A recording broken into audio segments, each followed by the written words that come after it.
everyone, welcome to my vlog. र आज चाहिँ हामी एयरपोर्टमा छौँ है। आज हामी कता जान लाग्यो अनि सुर्खेत जानु।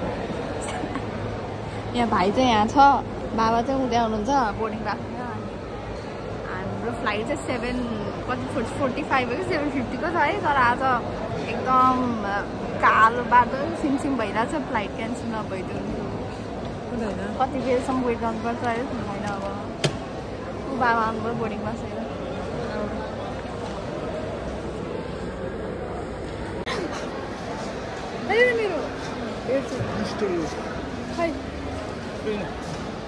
ए मम्मीको दिएर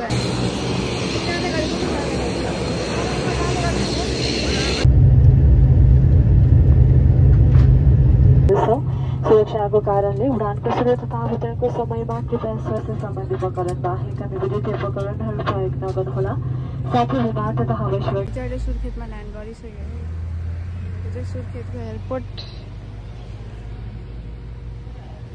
यहाँ चाहिँ त्यति मान्छे छैन, गर्मी पनि त्यस्तो धेरै छैन, हिल्ली रिजन त त्यस्तो धेरै गर्मी छैन। यहाँ चाहिँ इट्स 26 डिग्री सेल्सियस है अहिले चाहिँ।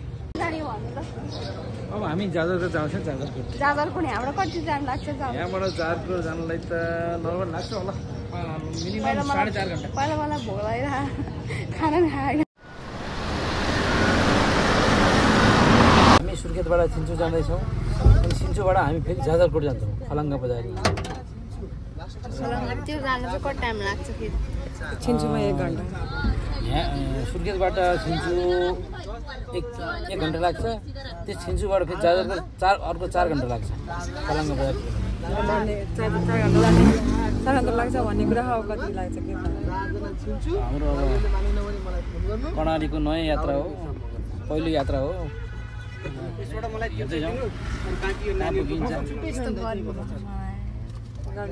गर्मी रहेछ। टेम्परेचर 32 छ अहिले। 32 रे जारल्यान्ड गर्ने बेला चाहिँ 26 थियो, अहिले 42 छ। अहिले चाहिँ हामी जाजरकोटमा छौँ र हिजो जाजरकोटदेखि सुर्खेत आउन पाएको चाहिँ खिच्न पाएन है। एकदम के भयो बाटो बिचमा खिच्दै मिलेन। अब चाहिँ जाजरकोट चाहिँ एकदमै खतरा छ, दार्जिलिङ जस्तै माथि माथि हाइटमा एकदम चिसो ठाउँ होइन। अब हामी चाहिँ अहिले यहाँ दरबार रहेछ, त्यही हेर्न जानु लाग्यो। त्यसपछि आज चाहिँ हामी सुर्खेत फर्किन्छौँ होला। This place is heaven. यस्तो बवाल ठाउँ छ यहाँ।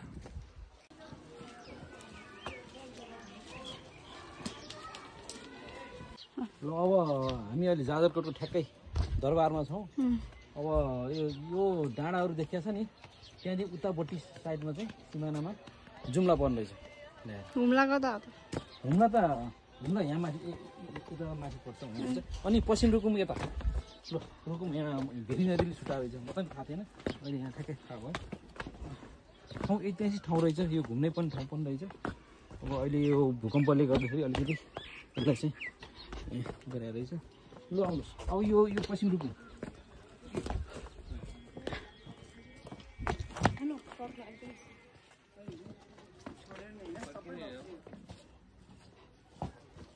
ल हेर्नुहोस् है त, कस्तो मजा ठाउँ।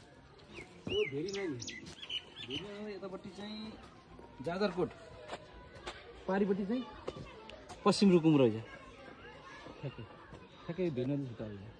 अनि त्यो डाँडाहरू बादाको डाँडाहरू चाहिँ सल्यान फेरि घुम्ला यता माथि पर्ने रहेछ। अब चाहिँ हामी के अरे जाजरकोटबाट फर्किँदैछौँ है सुर्खेततिर।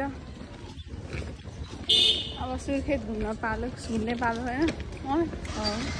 अब सुर्खेत घुम्ने त्यही त जाजरकोट रमाइलो भयो, राम्रै ठाउँ छ। अलिक भिडतिर छ चिसो ठाउँ। गर्मीको बेलामा आउन धेरै राम्रो रहेछ क्या। यस्तो भिडालो छ एकदम, हाइटमा रहेछ, राम्रो छ एकदम। अब एउटा ऐतिहासिक ठाउँ हो नि त, घुम्नुपर्छ एकपल्ट जे भनौँ। अझ सिधै सुर्खेतमा भेट्ने।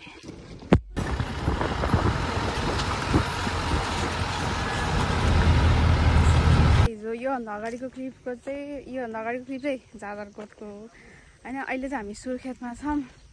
सुर्खेतको यो शहीद पार्क भन्ने ठाउँमा है। अनि त्यसपछि हिजो चाहिँ ल खासकर जाजरकोटबाट यहाँसम्म सुर्खेतसम्म आउन चाहिँ 4 to 5 आवर्स लाग्छ है। हिजो यस्तो थाकियो ट्राभल गर्दा गर्दा, त्यही भएर अहिले चाहिँ अनि खानासाना खाएर अनि हामी अहिले घुम्न आएको छौँ शहीद पार्क। 4 म्याट्रियर्सको नाममा बनाएको पार्क होला, त्यो शहीद पार्क भने। अहिले काँक्रेबिहार मन्दिरमा छौँ है। यो मन्दिर चाहिँ पुरै स्टोनले मात्र बनेको, यस्तो बवाल छ। अलि यता आउन गाडी यहाँ पुरै वरिपरि चाहिँ जङ्गलै जङ्गल हो। यो जङ्गलको भित्र हो है, एकदमै जङ्गलै जङ्गल छ यहाँ। एउटा यसको विचित्र टाइपको मन्दिर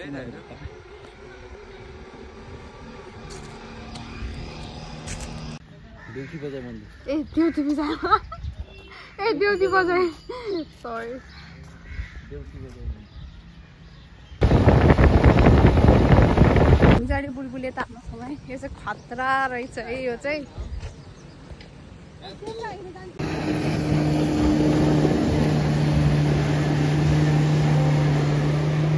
आइपुग्यो है भर्खर। अहिले कति बजे यस्तै 4 बजे होला। दिनभरि सुर्खेत घुमेर पुग्यो। अब आराम गर्ने जस्तो चाहिँ भोलि चाहिँ काठमाडौँको लागि रेडी। फोर्टेर हाम्रो चाहिँ ट्राभल सकिसकेको छ र हामी चाहिँ एयरपोर्टको लागि तयारी गर्दै